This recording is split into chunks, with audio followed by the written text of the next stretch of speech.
Senhor presidente, senhoras e senhores senadores, na última semana, senhor presidente, o real, a implantação do real como moeda nacional, completou 25 anos desde a sua criação no governo do nosso ex-presidente Itamar Franco.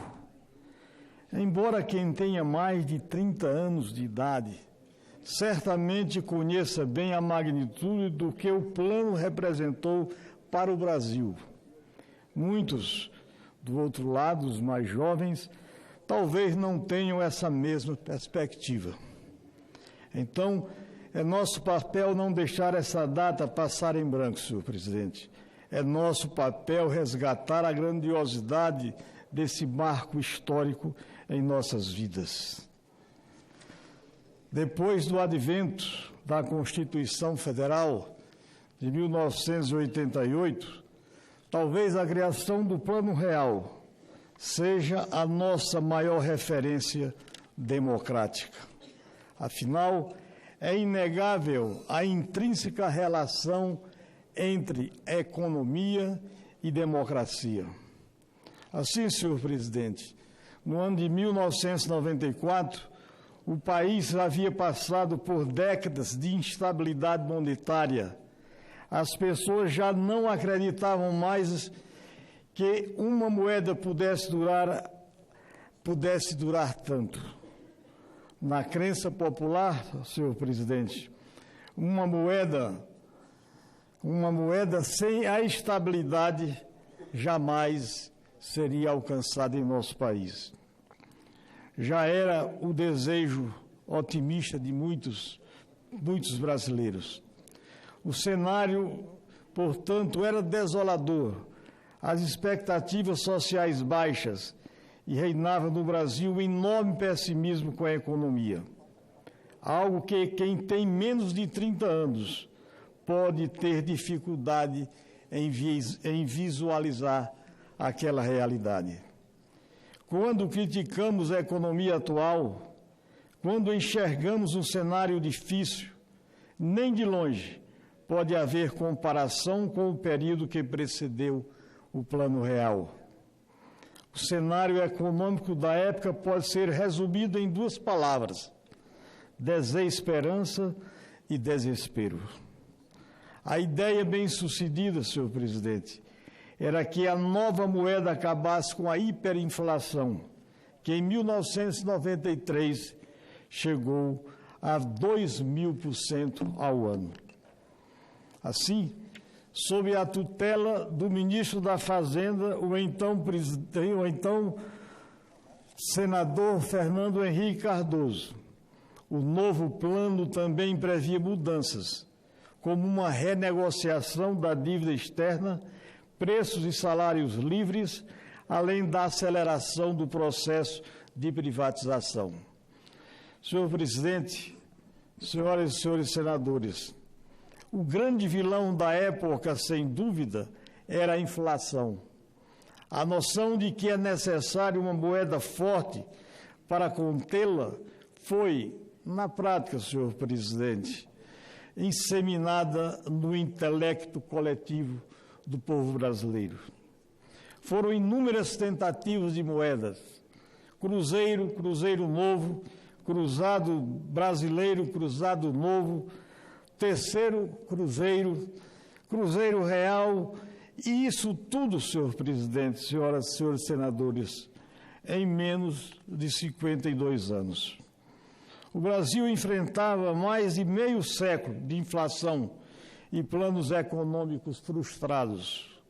A verdade é que o Plano Real surge como uma renovação do orgulho nacional, como uma espécie de encontro da terra prometida, da estabilidade após décadas vagando no deserto da instabilidade econômica, como a redenção para um país sem mais esperanças. Senhor presidente, é por isso que a comemoração dos 25 anos do Plano Real é uma data que me inspira a discursar pela importância de uma moeda forte e estável para qualquer país que tenha a pretensão de se tornar uma potência. Moeda estável, senhor presidente, está diretamente relacionada com planejamento. Planejamento é irmão siamês de desenvolvimento.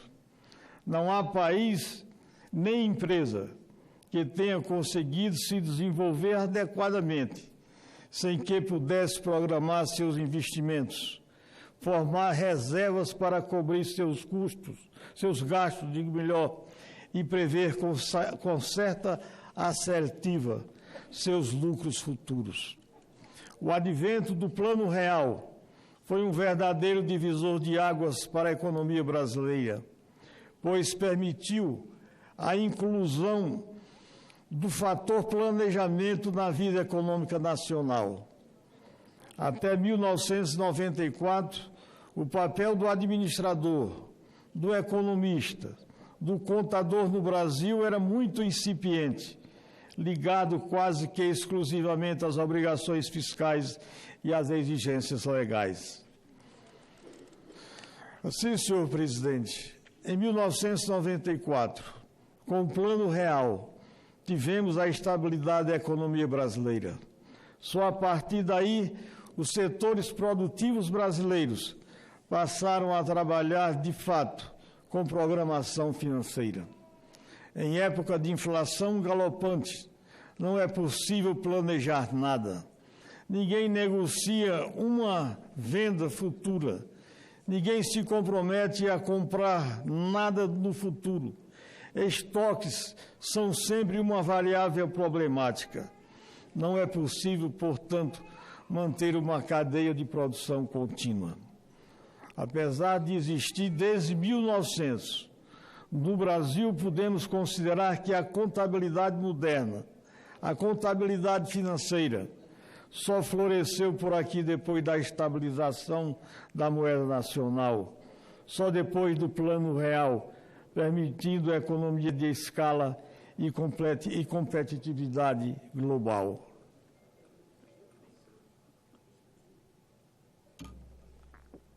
Tenho, senhor presidente, senhoras e senhores senadores, profunda gratidão, admiração e reconhecimento aos idealizadores do Plano Real.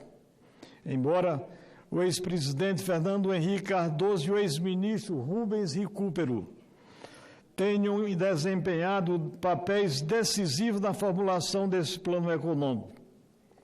Não posso deixar de mencionar o apoio irrestrito do ex-presidente Itamar Franco e citar alguns dos mentores, como os economistas Pécio Arida, Edmar Baixa, André Lara Rezende, Pedro Malan, Gustavo Franco, Francisco Lopes e Winston Fritz.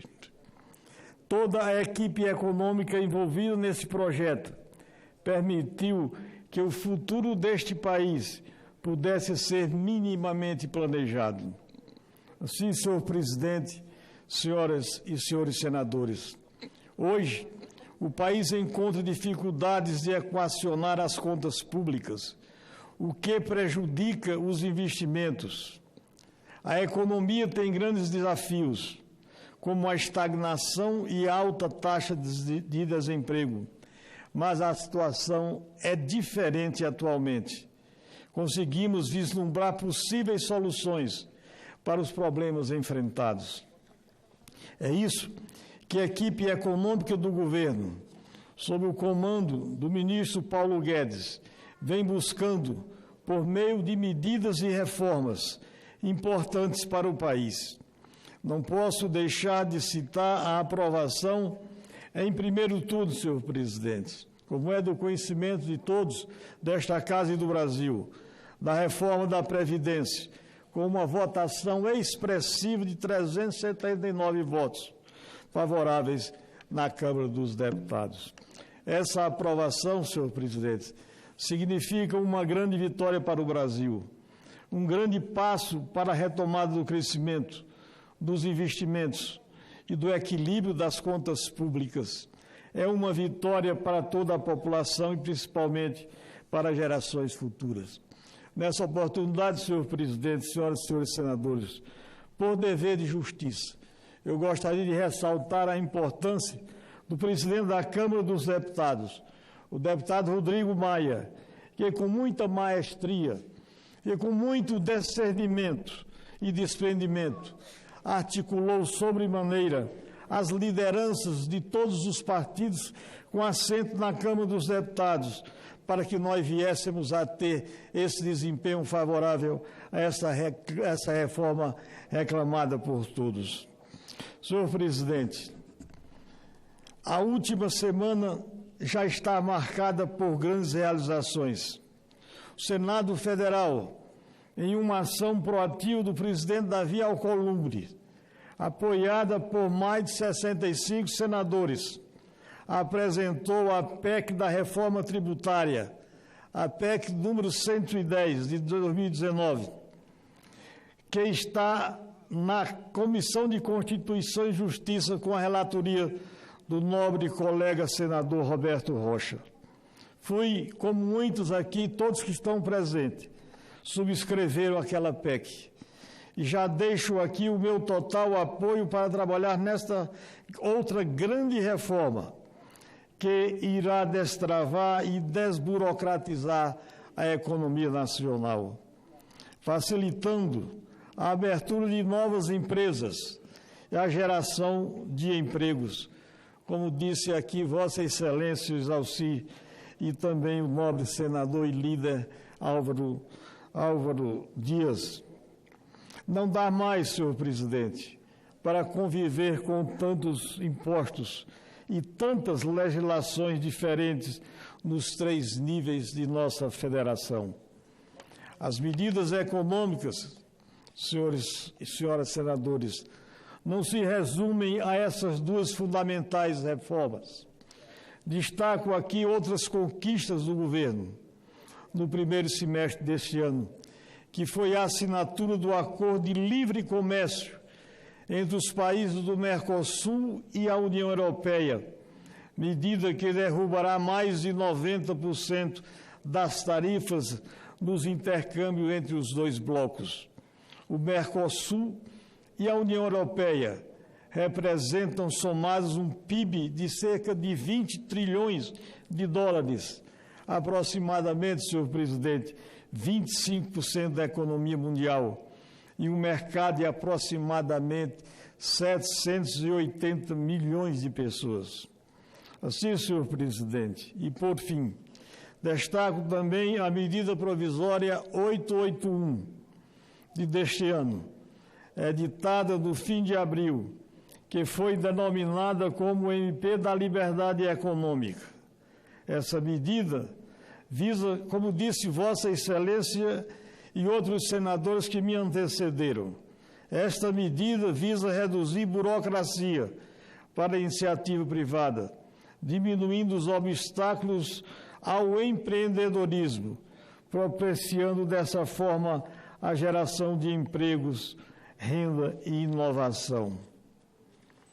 Por fim, senhor presidente, antes de finalizar, gostaria de destacar que estamos no caminho certo, fazendo as escolhas certas e buscando soluções adequadas para os nossos problemas econômicos. O Brasil, meus nobres e estimados senadores e senadoras, o Brasil é muito rico e acredito que com a aprovação das medidas e reformas encampadas neste governo, entraremos definitivamente no caminho do desenvolvimento econômico e social. Estas, senhor presidente, eram as minhas palavras na tarde de hoje.